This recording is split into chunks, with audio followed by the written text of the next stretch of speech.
న్యాయాధిపతులు 3వ అధ్యాయము. ఇశ్రాయేలీలకును కనానీయులకును జరిగిన యుద్ధములన్నిటినీ చూడని వారందరినీ శోధించి ఇశ్రాయేలీల తరతరముల వారికి అనగా పూర్వము ఆ యుద్ధములను ఏమాత్రమును చూడని వారికి యుద్ధము చేయ నేర్పునట్లు యెహోవా ఉండనిచ్చిన జనములు ఇవి. ఫిలిష్తీయుల 5 సర్దారుల జనులను, కనానీయులందరును, సీదోనీయులను బయల్హెర్మోను మొదలుకొని హమాతునకు పోవు మార్గము వరకు లెబానోను కొండలో నివసించు హివ్వీయులను యెహోవా మోషే ద్వారా తమ తండ్రులకిచ్చిన ఆజ్ఞలను వారు అనుసరింతురో లేదో తెలుసుకొనున్నట్లు ఇశ్రాయేలీలను పరిశోధించుటకై ఆ జనములను ఉండనిచ్చెను. కాబట్టి ఇశ్రాయేలీలు కనానీయులు, హిత్తీయులు, అమోరీయులు, పెరిజ్జీయులు, హివ్వీయులు, ఎబూసీయులను జనుల మధ్య నివసించుచు వారి కుమార్తెలను పెండ్లి చేసుకొనుచు వారి కుమారులకు తమ కుమార్తెలనిచ్చుచు వారి దేవతలను పూజించుచూ వచ్చిరి. అట్లు ఇశ్రాయేలీయులు యెహోవా సన్నిధిని దోషులై తమ దేవుడైన యెహోవాను మరచి బయలుదేవతలను దేవతా స్తంభములను పూజించిరి. అందును గూర్చి యెహోవా కోపము ఇశ్రాయేలీయుల మీద మండగా ఆయన అరామ్నహరాయిము యొక్క రాజైన కూషన్రిషాతాయిము చేతులకు దాసులగుటకై వారిని అమ్మివేసెను.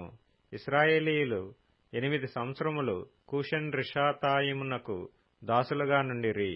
ఇశ్రాయేలీయులు యెహోవాకు మొరపెట్టగా యెహోవా కాలేబు తమ్ముడైన కనజు కుమారుడగు ఓత్నీయేలును రక్షకునిగా ఇశ్రాయేలీయుల కొరకు నియమించి వారిని రక్షించెను.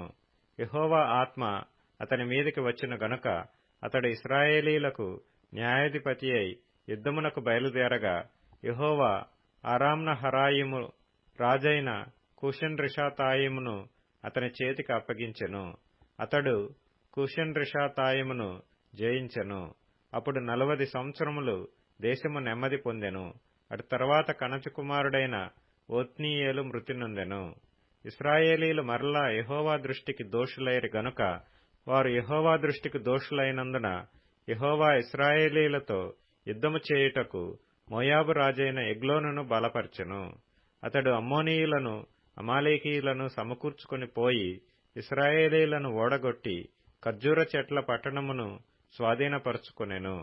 ఇశ్రాయేలీయులు 18 సంవత్సరములు మోయాబు రాజునకు దాసులైరి. ఇశ్రాయేలీయులు యెహోవాకు మొరపెట్టగా బెన్యామీనీయుడైన గెరా కుమారుడగు యెహూదను రక్షకుని వారి కొరకు యెహోవా నియమించెను. అతడు ఎడమచేతి పనివాడు. అతని చేతను ఇశ్రాయేలీయులు మోయాబు రాజైన ఎగ్లోనుకు కప్పము పంపగా యెహూదు 3 పొడవు గల 2 అంచుల